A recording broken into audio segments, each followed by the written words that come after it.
Hello, this is Audio Discourse. My name is Anthony. I'm going to do a quick review of the Hidition Viento B. This is a custom in-ear monitor that I bought a couple months ago. I actually originally got the universal version of this and tried it out, and I really liked it. And then I ended up picking the B switch, which is kind of their neutral with a sub-bass boost of about 7 decibels.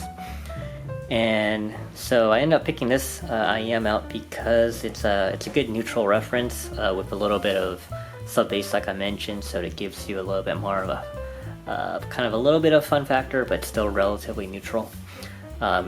For people who like the etymodic sound, it's going to be very similar to that. It's going to be probably the closest one would be maybe the ER2XR or the ER4XR, or it's kind of somewhere in between those two. It's got a bigger bass shelf than the ER4XR, but doesn't have a DD driver in it. This is a 4BA IEM. I don't know how well you can see it, but there's 4 fairly large balance armature drivers that are tubed into the nozzle here, and so there's 4 separate nozzle tubes, and this CIEM took about, let's say, 3 to 4 weeks to make. I think a lot of people are going to have questions about the actual process of doing this.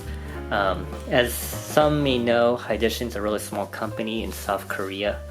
They don't have much of a presence outside of maybe Korea and Singapore and Hong Kong, but they have some pretty popular IEMs in kind of community hobby world of this area, but getting them is actually pretty challenging.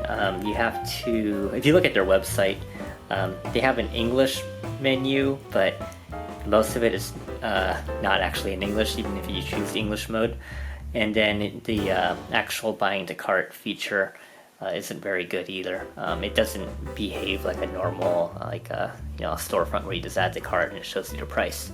And part of the reason is because they make everything built to order, and so you can customize the design, the shape, everything about it. So with that, they're also based in South Korea, in Seoul, and they don't speak English very well either. So getting this designed and built was done through a lot of email exchange back and forth, and I recommend if you're trying to do that, you have to use very plain and simple English and be very short and concise with every sentence that you type. But it turned out okay. I've ordered 2 things from them now. The universal Viento reference, which has 4 switches, and then later on when I picked which switch version I liked, I went and got this custom here. So the process was basically, I exchanged emails, got my kind of the idea of what I wanted to do, and then I got some ear impressions made, and then I took some pictures of those ear impressions and sent it to Hidition just to make sure that everything was okay. And then sent those off, and in that kind of time period I picked the design out. I ended up going kind of a purple spacey theme, and so I picked one side with kind of a sky blue color and the other side with this purple. And I ended up kind of googling pictures around trying to figure out what I wanted, and then I sent them an image, and I captured a couple spots where I liked in the image and made this design out of it. I guess after that, they'll check the molds when they get it, and then they will bill you. And one of the things to keep in mind is that when you are buying from Hidition, they don't do traditional credit cards or PayPal or any of that. You have to wire transfer money over to them. So kind of the old traditional way of doing things. So that also can incur a fee depending on which bank you use. I used HSBC, and they charge, I believe, was like $45 or $35, somewhere in that range. So you gotta consider that as well. And also another thing, if you've never done a wire transfer before, they're a little bit more, they're secure, but they're, if you have one number wrong or something wrong, you can accidentally send it to the wrong person, and there's really no way to revert that. You have to contact your bank, and they'll try to put a stop on it, but if it goes through, then there's really nothing they can do unless the receiving party decides to give it back to you. Anyway, so after all of that, it took about 3 weeks to get it.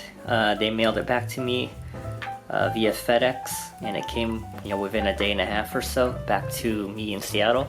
And these actually fit very, very tight, very snug. They're a little bit deeper than some of my other IEMs or universals I have. So don't have one here.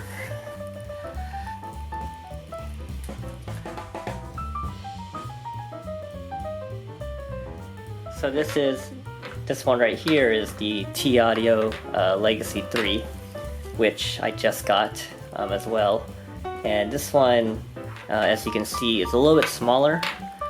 Let's see what side this is. This is the left. So it's a little bit smaller than the Viento one. You can also see that the nozzle is much shorter.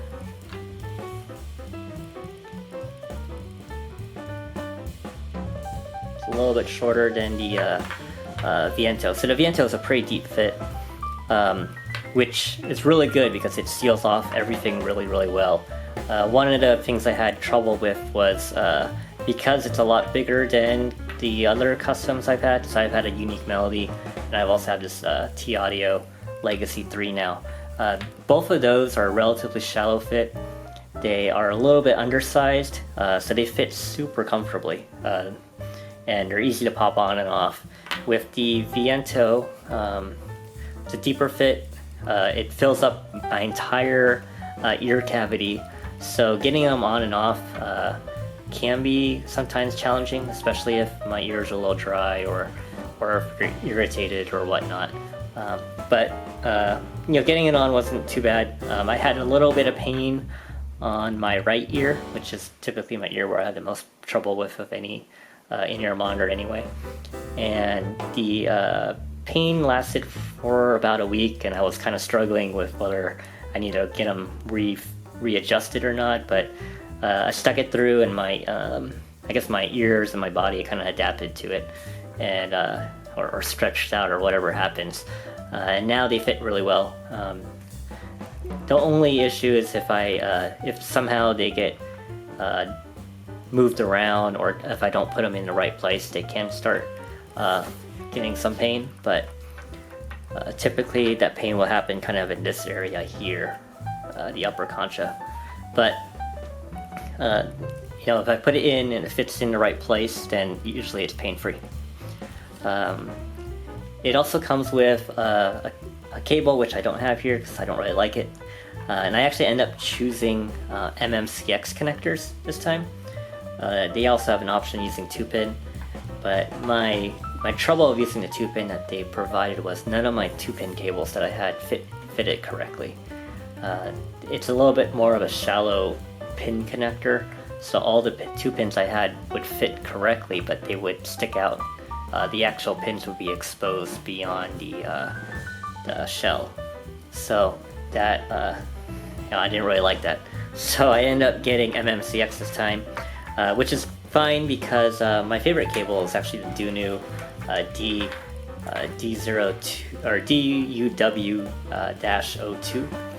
This new cable that kind of came out has what's special about it is it has this special quick connect feature, so you can quickly pop off and you can connect a different adapter to it.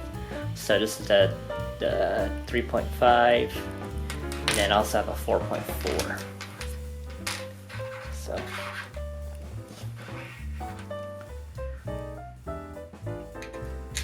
So yeah, these go on pretty quickly and easily and work really well for it. So back with the Viento, the major differences I've had with the Universal, which I wrote a review about back in February, is that the treble, because the Viento was created as a custom IEM, the Universal fit, is kind of their best attempt at getting the deep insertion that that is needed to get the sound to sound correctly. So they basically just made the nozzle very, very long and narrow so that'll fit as a universal. But for my ears, it didn't really fit in totally correct. I have a, it's kind of hard to tell maybe, but I have a very quick bend on my right ear, for example, and it, wow, it's not focusing very well.